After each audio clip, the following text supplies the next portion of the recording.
오늘 함께 읽은 요한복음 13장 1절에서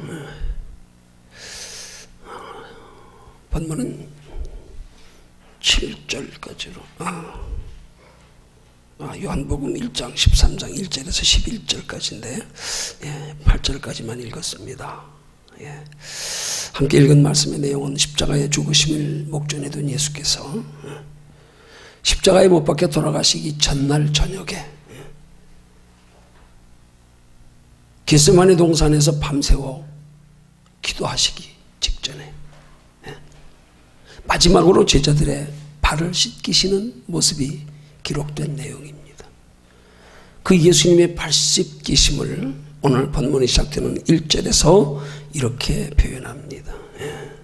세상에 있는 자기 사람들을 사랑하시되 끝까지 사랑하시니라.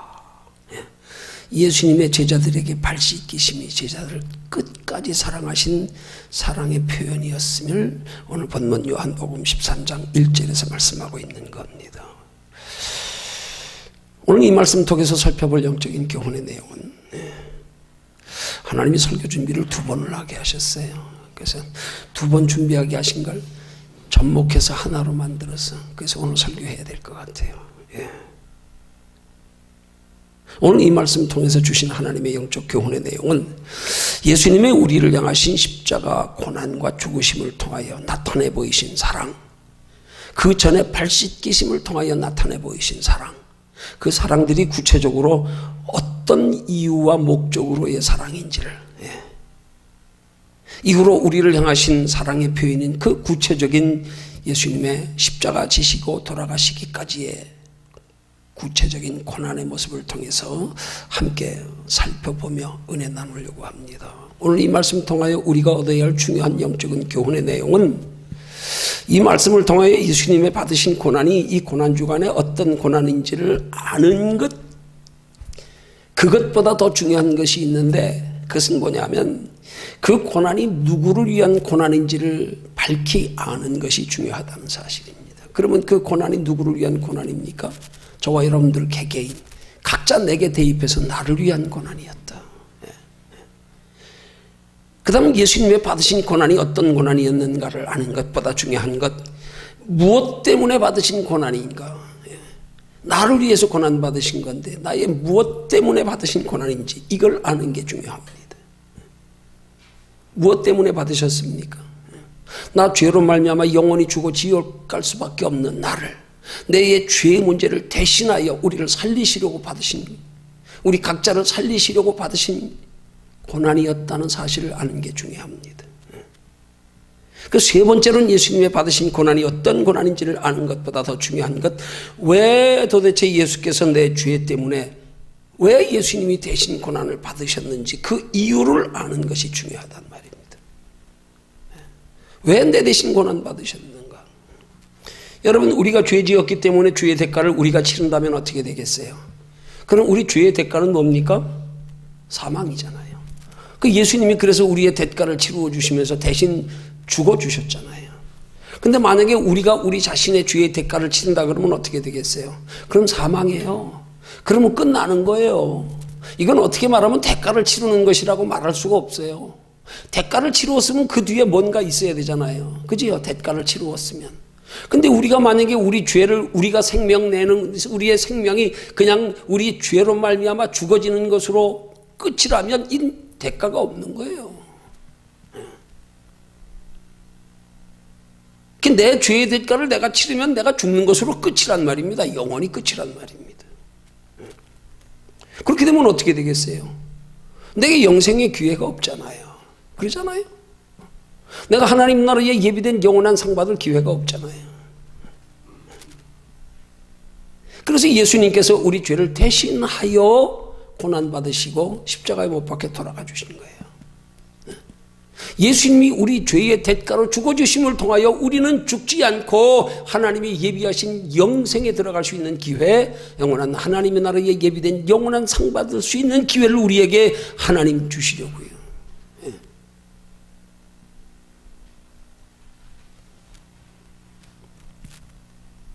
그럼 여러분, 그런 예수님의 나를 대신해서 받으신 고난으로 인해서 내가 누리고 받게 될 영원한 생명과 영원한 상의 가치가 얼마나 소중하고 귀한 것인지를 우리는 이 예수님의 고난과 죽으심의 모습을 통하여 이걸 바로 아는 게 대단히 중요하단 말이에요.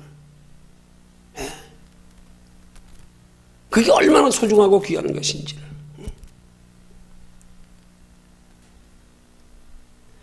이를 위해서 예수께서 내 대신 치러주신 죄의 대가가 구체적으로 어떤 것인지를 바르게 알아야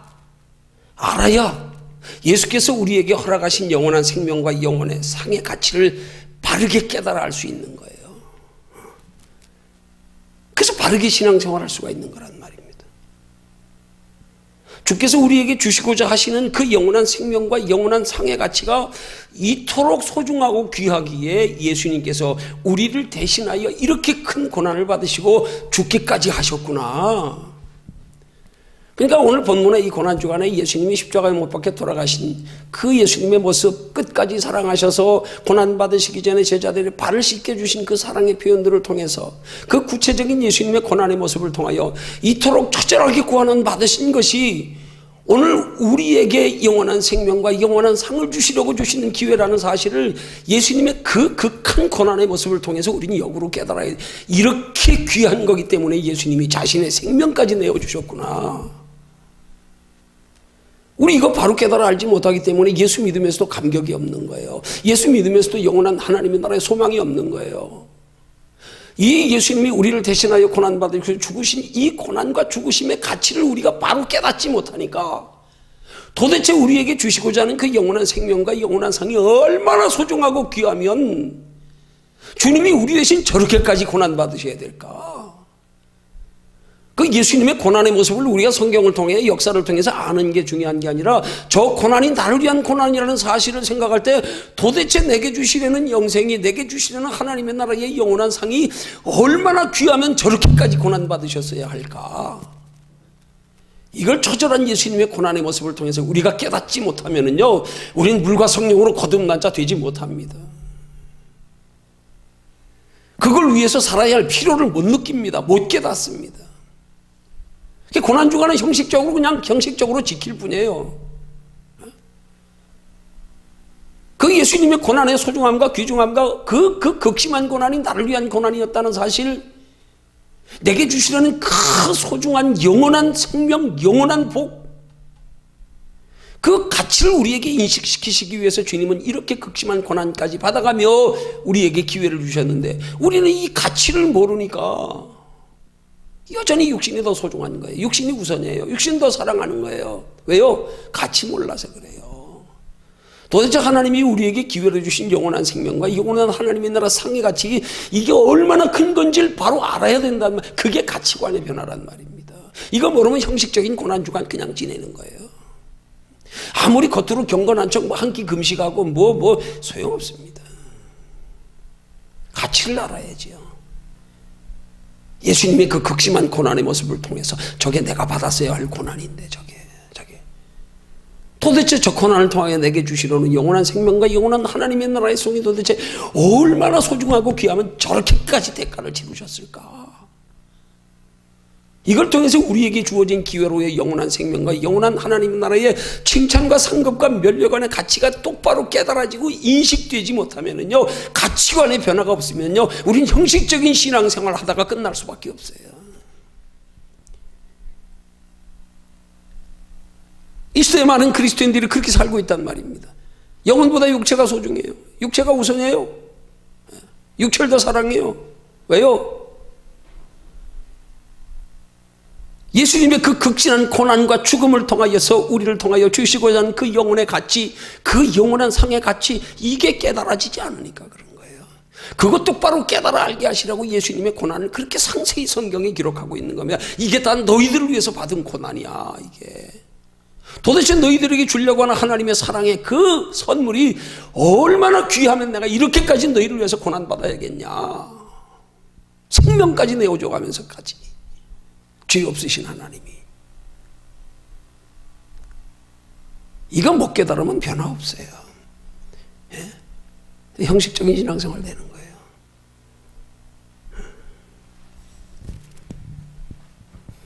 그러므로 우리가 본문에 나타난 이 성경에 기록된 이 고난 중간에 예수님이 고난받으신 모습을 통해서 주께서 우리에게 주시고자 하시는 그 영원한 생명과 영원한 상의 가치를 바르게 깨달아 아는 것, 이게 오늘 예수님의 고난과 죽으심의 모습을 통해서 우리가 깨달아야 할 중요한 영적인 교훈의 초점입니다. 초점, 그 가치를 깨닫는 거예요. 그 소중한 가치를 위해서 대가를 치르신 예수님의 모습을 통해서 내게 주어진 그 소중한 은혜와 축복을 깨닫는 것. 이거 없으면 고난주간 무의미한 겁니다. 예. 자, 그러면 그토록 귀하고 소중한 영혼과 영원한 생명과 영원한 상을 내게 주시기 위해서 예수께서 나를 대신하여 어떤 고난 받으셨는지를 이제 구체적으로 살펴보려고 합니다. 예수님이 우리에게 그렇게 소중하고 귀한 영원한 생명과 영원한 상을 주시기 위해서 어떤 고난을 받으셨는가? 세 가지 고난을 받으셨습니다. 첫째는 예수님 생애 전체를 통한 고난이었습니다. 예수님은 태어나시는 순간부터 십자가에 못 박혀 돌아가시는 순간까지 고난 가운데서 태어나셨습니다. 얼마나 비참한 모습으로 태어났습니까? 누이실 데가 없어가지고 말 밥통 위에 누이셨어요. 태어나셔가지고요. 말 밥통 위에. 예. 그리고 고난 가운데 자라셨습니다. 가난한 목수의 아들로요.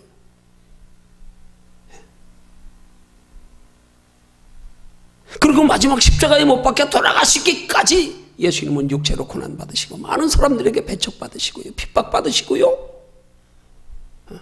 심지어는 하나님의 아들임에도 불구하고 하나님을 모독한다고 하는 신성 모독죄까지 뒤집어 씌워가지고요 십자가에 못 박아 죽이고요. 예수님의 생애는 고난의 점철이었습니다. 태어나는 순간부터 죽으시는 순간까지 예수님은 고난을 위해 태어나셨습니다.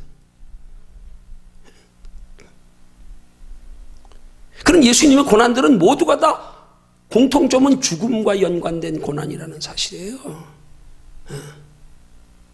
예수님은 태어나시는 목적에서부터 우리의 죄를 대신하여 죽기 위해 태어나셨어요. 죽기 위해서요. 예. 그분은 일생을 짧은 기간에 33년 동안 죽음의 위협 속에서 사셨어요. 죽음의 위협 속에서.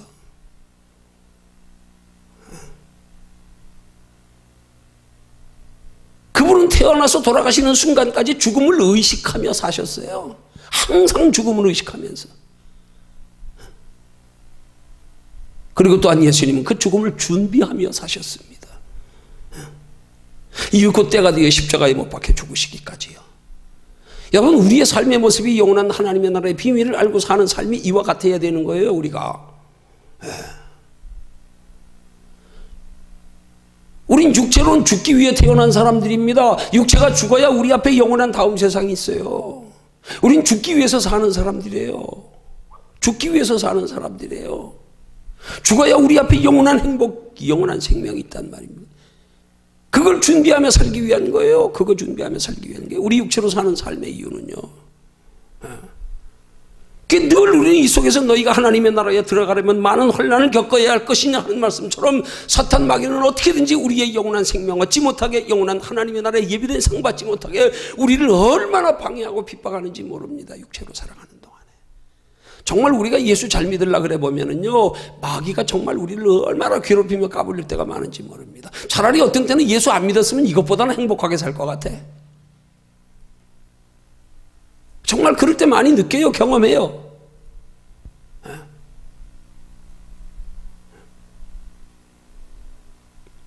예수님이 늘 죽음을 의식하며 사신 것처럼 우리도 늘 하나님 앞에 설 때를 의식하며 살아야 된단 말입니다. 그래야 세상 눈에 보이는 것 때문에 신앙에 잠들지 않아요. 변질되고 세속화되고 타락하지 않아요. 하나님 앞에 설 때를 생각하며 살아야 된단 말입니다. 그게 우리 죽음을 의식하고 사는 거예요. 육체의 죽음 위에 있을 우리의 영원한 생명을 늘 의식하고, 그럼 하늘에 소망 두고 산다 그러는 거 아닙니까? 그리고 우리 하나님의 나라에 구원받는 것으로 그치는 것이 아니라 예비된 영원한 상이 있기 때문에 그 상을 준비하며 살아야 된단 말입니다.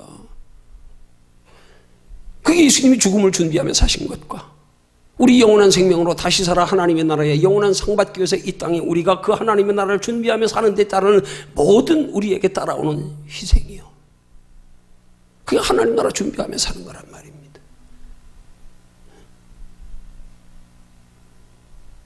마지막 때 하나님 앞에 설 때까지요. 그래서 예수님의 고난은 생애 전체를 통한 고난이었단 말이에요.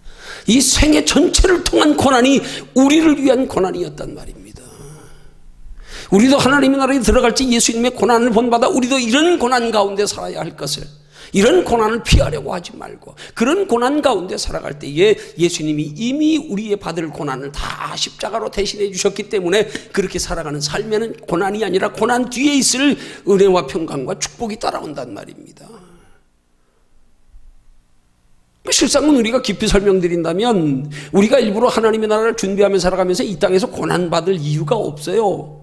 그 고난은 우리에게 하나님의 나라의 영원한 상을 받을 수 있는 기회로서 주어지는 거기 때문에 우리가 그 고난을 자청할 때 하나님 고난받게 하시지 않고 이 땅에서도 누리며 평안 누리며 복을 받게 하십니다. 복을 받게 하십니다. 우리의 고난은 고난이 아니에요. 그 복받기 위한 과정이란 말입니다. 하나님의 특별한 사랑과 보호받기 위한 과정이란 말입니다. 여러분 인생 사는 원리도 그렇잖아요. 여러분 행복하게 살려면 그게 쉽습니까? 남보다 더 열심히 해야지요. 더 노력해야지요. 예. 잘 사는 사람이 그냥 잘 사는 거 아니잖아요.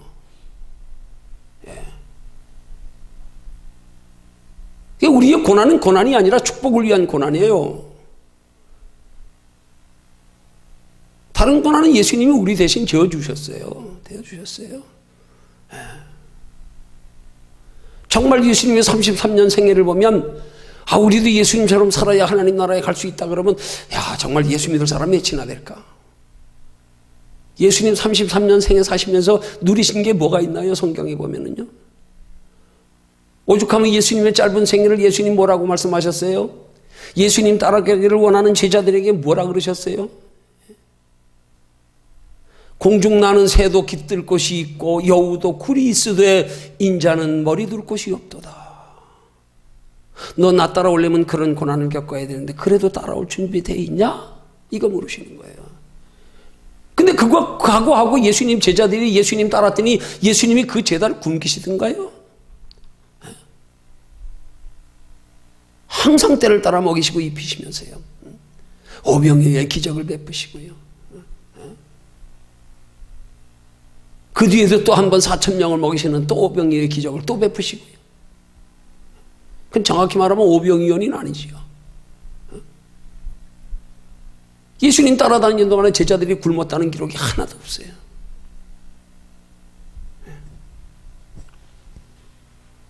여러분 우리가 정말로 주님의 그런 33년의 짧은 생애의 고난의 모습을 우리가 본받아 살아가면 이미 예수님이 우리를 위하여 고난 받아주셨기에 우리는 그 생애 가운데 오히려 남이 알지 못하는 평안 느끼며 누리며 체험하며 경험하며 더욱 하나님의 나라의 소망은 점점 더 커져가면서 그렇게 복된 삶을 살아가게 될 줄로 믿으시기를 주님의 이름으로 축원합니다. 고난을 본받는 게 아니에요. 그래서 고난의 그 의미와 뜻과 목적을 알면 이 고난이 축복이구나. 우리에게 우리 인생의 축복의 과정이구나. 이게 하나님 나라에까지 영원한 상 받을 수 있는 기회로 이 땅에서도 거기 준비하며 살아가는 사람들에게는 거기 준비하는데 시간, 건강, 물질로 지장되지 않게요. 적은 것으로도 만족할 수 있게요. 남들보다 육신적으로는 못해도 당당할 수 있게요. 비록 육신적으로는 가진 것 없어도 하늘에 대한 소망 때문에 날마다 기쁨 누리며 살 수 있게요. 기대와 소망 가지고 살 수 있게요.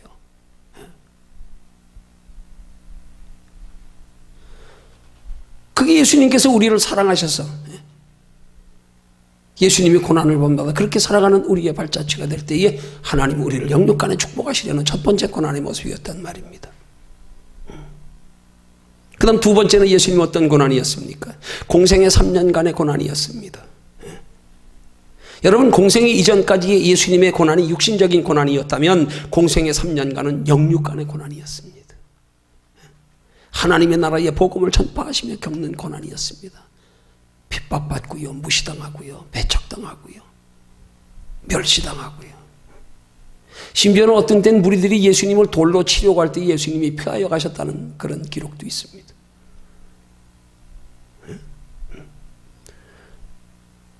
당시에 율법으로 구원 얻는다고 주장했던 유대 종교 지도자들에게 예수님이 얼마나 미움을 받으셨습니까? 얼마나 시기하고 질투했으면 예수님의 표적과 기사와 이자를 통하여 많은 사람들이 예수님 쫓아가니까 예수님을 죽이려고까지 모의하고 결국 그래서 죽였잖아요. 없는 죄목을 뒤집어 씌워가지고 하나님 모독죄. 결국 죽였잖아요.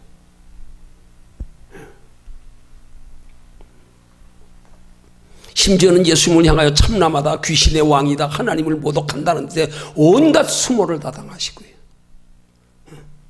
여러분, 성경에 보면 심지어는 예수님의 육신의 형제들에게까지도요, 예수님이 공생의 기간 중에 복음 전하실 때요, 형제들에게까지 예수님이 미쳤다 소리를 들었어요.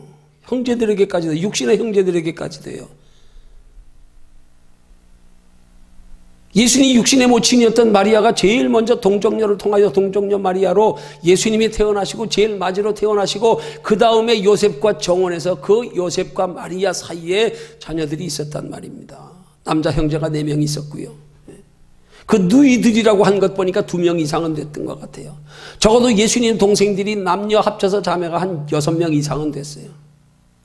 근데 그들이 예수님의 복음을 전하시면서 그 복음을 전하는 예수님이 하나님께서 보내신 그 메시아에 대한 개념이 없으니까 자기 이렇게 형제일 뿐이지, 형일 뿐이지, 미쳤다 그랬어요. 형 보고요. 예수님 육신의 형제들이요, 미쳤다고요. 그런 영적인 고난을 받으셨단 말입니다. 여러분, 예수님에게 있어서 견딜 수 없는 고난은, 육신의 고난은 아무것도 아니에요. 영적인 고난이지요.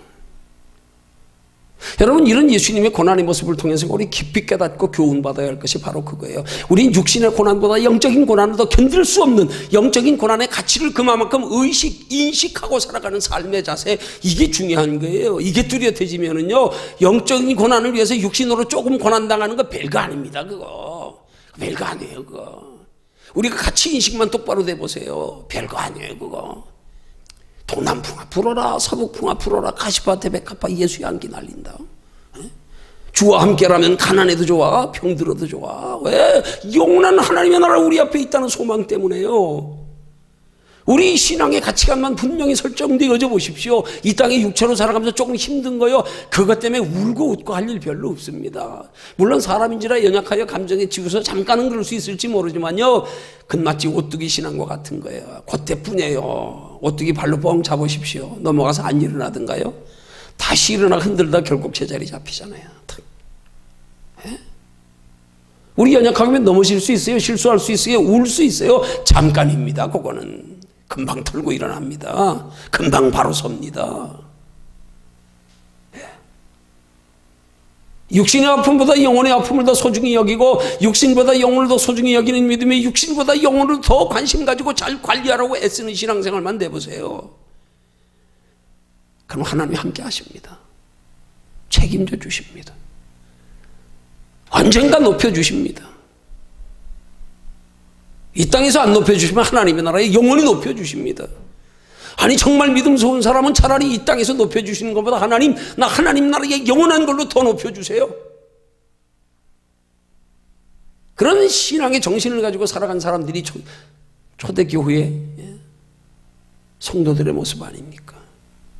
구차히 죽음을 면치 않으려고, 구차히 신앙 부인하지 않으려고요, 카타콤 동굴에서 일생을 마치는 한이 있더라도, 거기서 죽어갈지라도, 얼마나 핍박을 받으며 얼마나 고난 가운데 얼마나 궁핍 가운데 살았으면 당시 초대교회 그 카타콤 동굴에 숨어서 예수님 오실 때를 기다리며 일생을 그 안에서 자기들끼리 숨어 예배드리며 일생을 마친 사람들의 성인들의 키가 130cm를 넘지 못했답니다.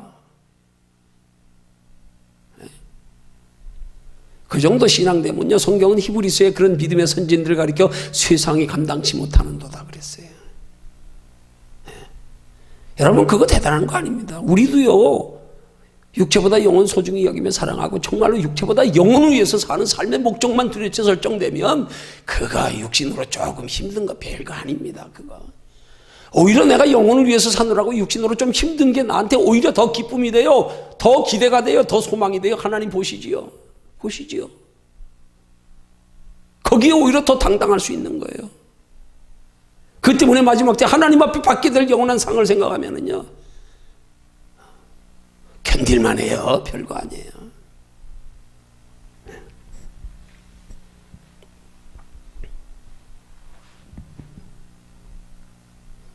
그래서 우리의 삶에는 영적인 고난을 받을 줄 알아야 된단 말이에요.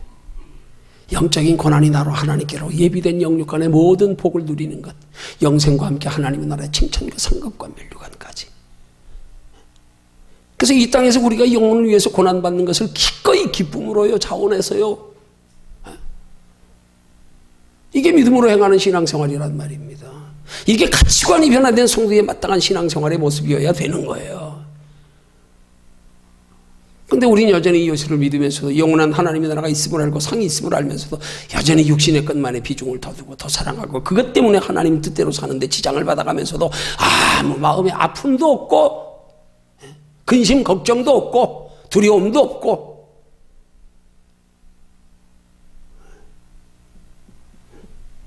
세 번째로 예수님의 고난이 어떤 고난이었습니까? 십자가를 지시던 마지막 금요일의 고난이었습니다. 이날의 고난은 예수님의 고난의 절정이었습니다. 십자가 지시기 전날 밤새워 땀방울이 핏방울같이 되도록 심한 통곡과 눈물로 기도하신 주께서 날이 밝자 로마 병사들에게 체포되어서 쇠사슬에 결박된 채로요 사형 언도받기까지요 성경에 보면 법정을 6군데나 끌려다니셨어요. 법정 6군데나 끌려다니신 그 예수님의 발자취를 그 추적한 그 주석가들의 기록에 의하면 그때 예수님이 법정을 7군데나 끌려다니시면서 걸은 거리가 7km랍니다. 쇠사슬에 매여서요. 착고가 채워져 가지고요. 법정을 7번이나 끌려다니면서 걸은 거리가 쇠사슬에 발 양복에 묶여가지고요. 양손이 묶여가지고요. 무려 7km를. 그리고 본디오 빌라도 앞에서 최후의 사형 언도를 받으신 후에는 로마 군병들에게 침뱉음 당하시고 뺨 맞으시고 채찍에 맞으셔 피 흘리시고요. 조롱 당하시고요. 옷 다 벗겨지시고요. 그 십자가에 달리는 과정에서 골고다 언덕까지 가는 길에 쓰러지고 넘어지면서 끌려가다시피 가시고요. 가시에 멸류관 머리가 씌워지고요. 양손과 발목에 못 박혀 십자가 달리시고 3시간 고통 가운데 피 흘리시고 해가 빛을 잃고 온 땅에 어두움이 덮인 채로 다시 3시간을 피 흘리시며 고통당하시다가 돌아가셨어요.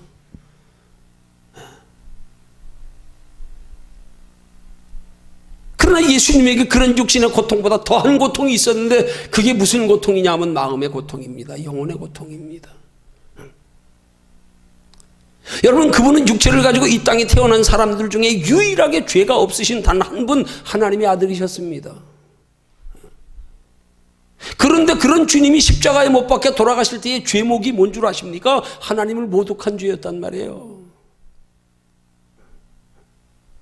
차라리 죄 지은 사람들을 대신하여 사형을 언도한다는 판결로 죽는 거라면 아마 마음의 고통은 없었을 거예요.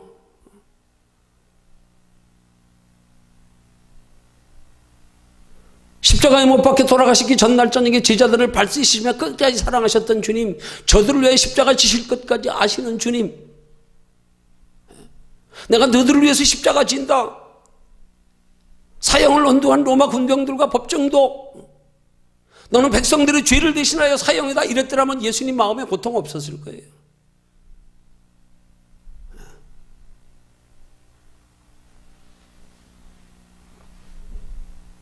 더구나 예수님을 재판한 사람들이 누굽니까?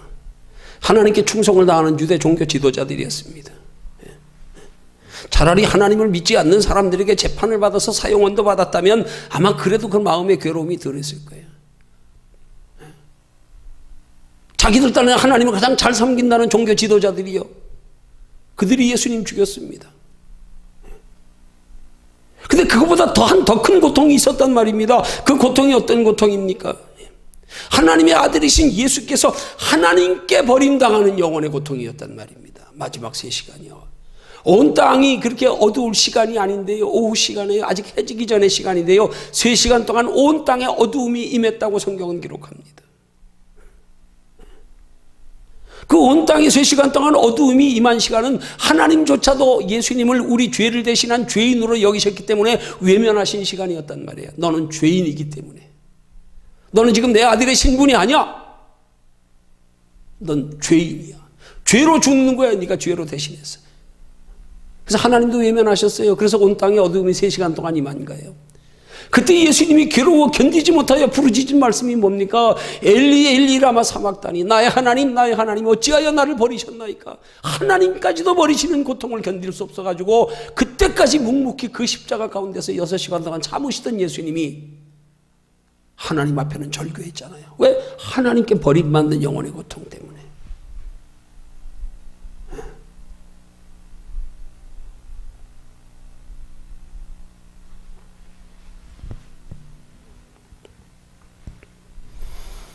그런 예수님의 극심한 고난과 고통이 누구를 위한 고난과 고통이었냐 이 말이에요. 저와 여러분 각자를 위한, 나를 대신한 고난과 고통이었단 말입니다. 그게 그런 엄청난 고난과 고통의 대가를 치르고 주님께서 나를, 여러분을 죄 가운데 살리셨단 말입니다. 그런 극심한 고난과 고통과 죽음이 나를 사랑하시는 주님의 사랑의 표현이란 말입니다. 그게 그런 고난과 고통을 목전에 두고도 예수님은 끝까지 하나님의 택한 백성들을 사랑하시는 모습을 발 씻는 것으로, 발 씻어주는 것으로 표현하신 거란 말입니다. 근데 여기 중요한 사실이에요. 중요한 사실이에요. 예수님의 그 사랑이 십자가에서 끝난 사랑이 아니라는 사실입니다. 많은 그리스도인들이 지금 예수님의 사랑이 십자가로 전부고 끝났는 줄 알고 있는 경우가 얼마나 많은지 몰라요. 아닙니다. 거기서 끝이 아닙니다. 거기서 끝이면 예수님이 십자가에서 다 이루셨는데, 마지막 말씀이 다 이루었다 하고 돌아가셨는데, 뭐 다 이루셨는데 예수님 다시 오실 필요 뭐 있어요? 에? 예수님 다시 오셔서 우리 세상 끝날까지 우리와 함께 하실 필요 뭐 있어요? 예수님 부활 식전하시면서 마지막 마태복음 28장 20절 하반절에 예수님이 그렇게 말씀하셨습니다. 볼지어다 내가 세상 끝날까지 너희와 항상 함께 있으리라. 세상 끝날까지. 예수님 세상에서 지금 하늘로 올라가시면서 세상 끝날까지 우리와 함께 있으시겠대요. 뭘로요? 성령으로요. 부활하셔서요.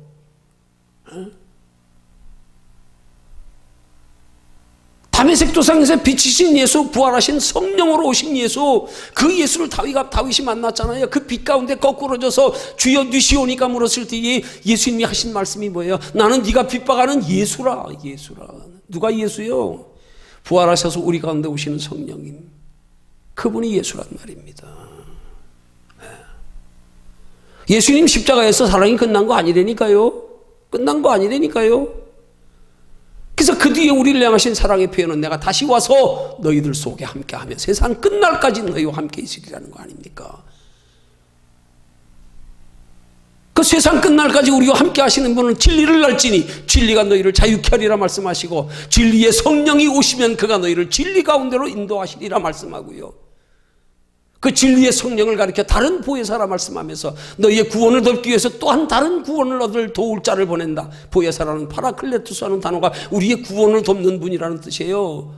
예수님이 십자가로 우리의 구원을 위해서 먼저 죄 문제 해결해 주셨습니다. 그걸로 끝이 아니기 때문에 우리를 진리 가운데 인도하시기 위한 다른 보혜사를 또 보내신다 말씀하신 게 성령 아닙니까? 내가 가는 게 너희에게 유익이라 내가 가야 성령이 오신다. 그러면 성령이 우리를 진리 가운데 인도해 가시면 뭡니까? 뭡니까? 예비된 하나님의 나라의 영원한 상 받도록 하는 신앙생활을 가능케 하시는 것, 우리를 진리 가운데 인도해 가시는 것, 구원을 이루어 가시는 게 아니에요.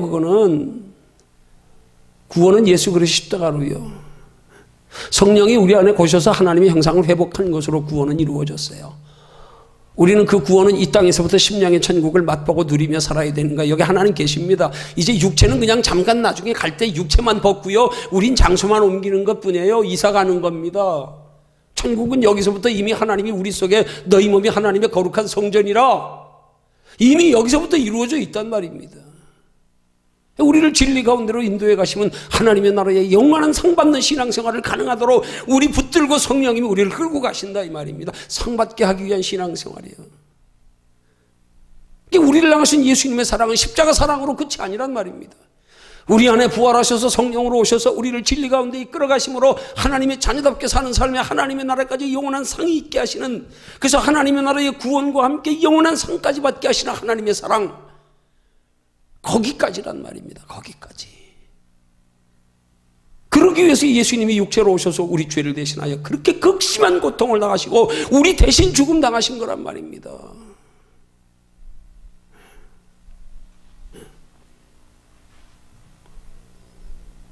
그 사랑 우리가 잊지 말아야 된단 말입니다. 그 사랑. 이런 예수님의 죽으심의 목적과 이유를 똑바로 알아야 된단 말입니다. 십자가로 끝난 사랑이 아니에요. 어떤 면에서 보면 십자가는 하나님의 사랑의 시작입니다. 시작입니다. 더 정확히 말하면 우리 죄를 대신하여 십자가에 못 박혀 돌아가시는 것으로 죄 문제 해결해 주시는 게 하나님의 사랑의 시작. 그 다음에 하나님의 형상 부활하셔서 우리 속에 오심으로 하나님의 형상 회복시켜 주시는 것이 두 번째, 주님의 우리를 향하신 사랑. 세 번째는 우리를 진리 가운데 인도하셔서 영원한 하나님의 나라까지 영원한 상이 있게 하시는 사랑. 이 사랑까지 이루게 하시려고 주님이 그런 고난을 받으신 거란 말입니다.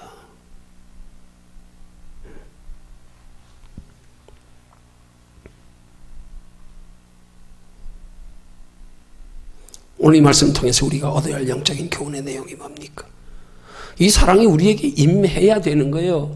이 사랑이 우리에게 이루어져야 되는 거예요. 이 사랑이 우리에게 이루어지는 것이 우리의 삶의 목적이 되어야 되는 거예요.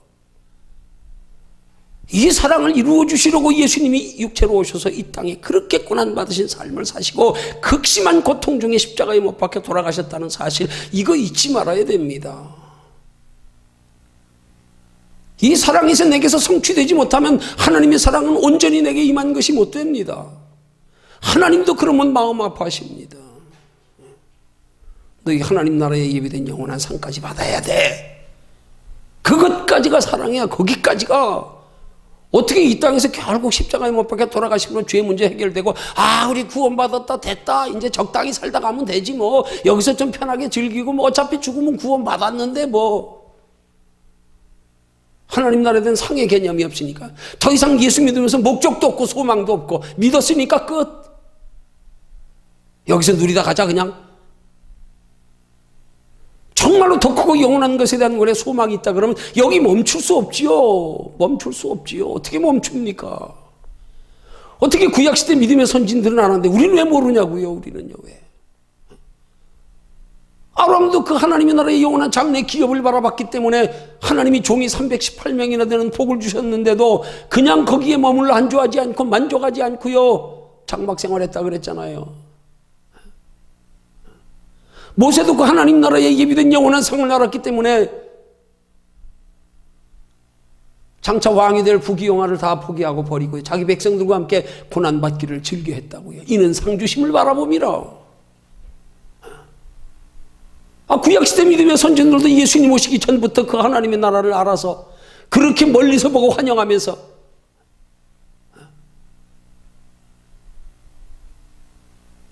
나온 바 본향보다 돌아갈 본향을 더 사모하여서 나그네처럼 외국인처럼 살았다고요. 근데 오늘 우리들이 그 예수님의 고난을 통하여서 이런 예수님의 사랑의 궁극적 단계 사랑의 목적까지 우리 이루지 못한 채로 그냥 십자가만 믿으면 됐다고요. 나머지 삶은 그냥 여기서 육체만 가지고 그냥 이거 머물러 안주할 수 없지요. 이거 알면 여기 머물면 안 되지요. 여러분 십자가로 다하고 십자가 구원으로 우리의 모든 것이 다 이루어진 거라고 하면요. 여기 오래 사는 거 복 아니에요. 빨리 갈수록 좋지요. 영원한 하나님의 나라는 이별도 슬픔도 눈물도 없다는데요. 먹고 마시고 시집가고 장가가는 거 아니라는데요. 여러분 우리가 먹고 마시고 시집가고 장가가느라고 얼마나 고생하며 삽니까 지금. 한 생각해 보세요. 그러면 먹고 마시고 시집가고 장가가는 게 뭔데 그렇게 고생하며 살아야 되냐고요. 이것 없다고 해보세요. 고생할 일 뭐 있어요 솔직히요. 뭐 있어요. 뭐 그렇게 여기 사는 게 그렇게 좋다고요. 여러분 하나님의 나라 구원만 있다고 하면 장수가 무슨 축복이에요? 그 무슨 의미가 있어요? 구원도 오래 살아야 받을 수 있는 거예요? 아니잖아요. 그럼 왜 장수가 왜 복입니까? 하나님의 나라에 영원한 상이 준비되어 있기 때문에 영원한 상을 준비할 수 있는 시간과 기회가 오래 살수록 많아지니까 이 땅에 육체로 사는 삶은 하나님 나라에 영원한 상을 준비하는 기간이란 말입니다. 그 기간은 오래일수록 우리가 많이 준비할 수 있는 거 아니에요. 그러니까 장수가 복이지요. 그냥 이 땅에서 뭐 늙을까지 그냥 속된 말로 벽에 똥칠할까지 하는 게 그게 복입니까? 아닙니다. 하나님 나라에 상 받을 기회가 많이 생겨지는 것 때문에. 그래 우리 육체 짧은 날의 기회들을 그냥 헛되이 사용하지 말고 좀 하나님 나라에 소망되고 살면 저기 준비하며 살면 하나님이 거기 준비하며 사는데 필요한 것을 하나님이 우리에게 더 채워주시겠다는데 너희는 먼저 그의 나라와 그의 의를 구하라. 그러면 이 모든 건 너희에게 더하시리라 하는데 왜 하나님이 우리에게 육신의 복을 주십니까? 하나님 나라를 준비하며 살아갈 기회를 주시는 거지 여기서 그거 머물러 안주하고 그거 즐기다 끝나라고 주시는 거 아니란 말입니다.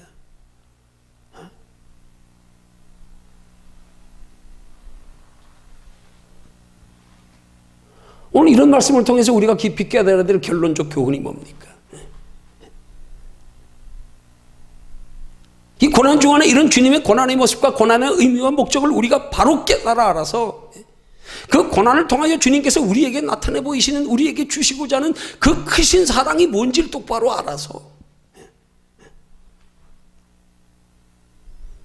그 사랑의 의도와 목적을 알고 나면 우리 속에 새로운 소망이 생기는 거 아니겠어요? 바른 삶의 신앙의 가치관이 정립되고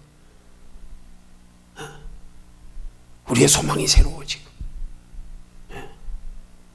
이 땅에 잠깐 살아가는 시간 날 동안에 우리가 어떻게 살다 가야 되는가에 우리의 삶의 지혜가 그 가운데 생기고요. 그런 것들이 우리가 이 고난주간의 주님의 고난의 모습을 통하여 우리가 깊이 깨달아지면서 우리는 우리 믿음을 새롭게 하는 계기가 된다 이 말이에요. 아 그렇구나. 그동안 너무 생각 없이 살았구나. 그동안 너무 가치 없이 살았구나. 그동안 너무 잊고 살았구나. 나도 모른 채 잃어버리니까 목적도 잃어버렸고요. 우선순위도 바뀌었고 사랑의 우선순위도 바뀌었고 아 바로 잡아야지. 목표 바로 세워야지. 그래서 한 번씩 이렇게 돌아봐야 되는 거 아니겠어요? 1년에 한 번씩. 그래서 우리의 삶이 예수님의 그런 사랑에 힘입어서 그런 사랑을 위하여 우리 대신 받으신 그 극심한 고난과 고통과 희생 그것들이 우리에게 값진 것이 되기 위해서 우리는 어떤 삶을 살아야 할까? 그 어떤 삶을 살아야 할까에 대한 해답조차도 우리가 바로 깨달아지면 결코 그게 우리에게 짐이 아니란 말입니다. 주님은 우리에게 그렇게 우리의 인생에 가치 있게 살아가는 삶이 되기 위해서 요구하는 거예요. 그런 가치만 인식해라. 그렇게 살고 싶어하는 간절한 마음만 가져라. 소망만 거기 두어라. 목적만 네가 설정해라. 나머지는 내가 끌고 갈게 그 다음부터. 근데 우리는 이 마음의 가치 인식이 똑바로 되지 못하고 소망을 저기 두지 아니하고 목적을 저기 두지 아니하고 관심을 저기 두지 않고 그러면서 내 의지로 그걸 하려고 하니까 아 예수 믿기 힘들다. 힘든 거 아니에요. 힘든 거 아니에요. 가치 인식만 똑바로 내보십시오. 관심과 소망은 바르게 잡아보십시오. 거기서 하나님이 공급하시는 힘과 지혜가 있습니다. 거기서 하나님의 힘과 지혜만 공급하시지 않습니다. 거기 준비하며 살아가는 삶에 육신적으로도 부족함이 없도록 때를 따라 도와주시고 축복하시지요. 하시지요. 네. 그래서 이런 고난 중간에 우리 예수님의 고난의 이유와 목적을 분명하게 바르게 알았어요. 네. 이것이 내 신앙의 유익이 돼야 비로소 고난 주간이 내게 의미가 있는 거지요. 이런 의미 가치 인식 없이 이런 변화 없이 그냥 뭐 예수님의 고난만 형식적으로 고난 주간이니까 그냥 고난 주간이니까 그래도 남 보기에 예수 믿는 사람 요즘은 그런 개념도 없어졌어요. 옛날엔 그래도 고난 주간 하면 사람들이 어디 놀러도 안 가고 그래도 남 눈치 보고 그래도 경건하게 지내야지 겉으로라도 건성으로라도 그래도 하루 한 끼쯤은 금식해야 안 되겠나. 이제는 뭐 그런 개념도 없어요. 아니 솔직히 또 그게 그렇게 중요한 것도 아니고요. 진짜 우리 속에 바른 가치 인식만 있다고 하면 그런 형식적인 외형이 중요한 게 아니란 말입니다. 내 속에서 가치가 분명해진 그런 신앙에서 우러나오는 마음 가지고 금식하면 더 좋겠지요. 그런 분명 분명한 가치관 속에서 정말로 감사와 감격으로 이 한 주간을 고난의 의미를 생각하며 경건하게 살면 더 좋겠지요. 그러나 그런 것 없이 겉으로 경건한 척 거룩한 척 하면 뭐합니까? 제일 하나님이 싫어하시는 거, 겉과 속이 다른 거. 하나님이 예수 믿는 사람들 중에 겉과 속이 다른 사람을 믿지 않는 세상 사람보다 더 싫어하신대요. 성경에요. 그 하나님이 더 싫어하는 겉과 속이 다른 그리스도인들을 향하여 하시는 말씀이 뭡니까? 세리와 청기가 너희보다 먼저 천국에 들어간다. 그거 아닙니까?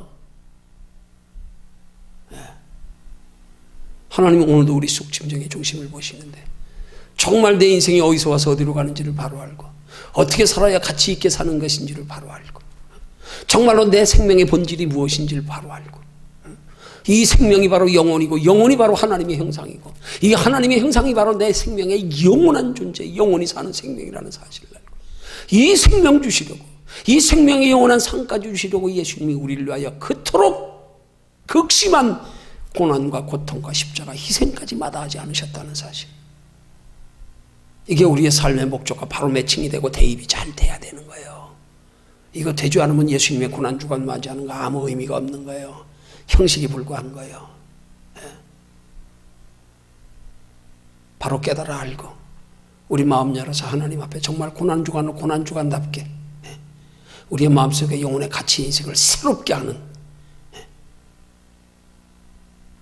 그동안 빗나갔던 우리의 삶의 관심과 목적과 소망을 바르게 설정하는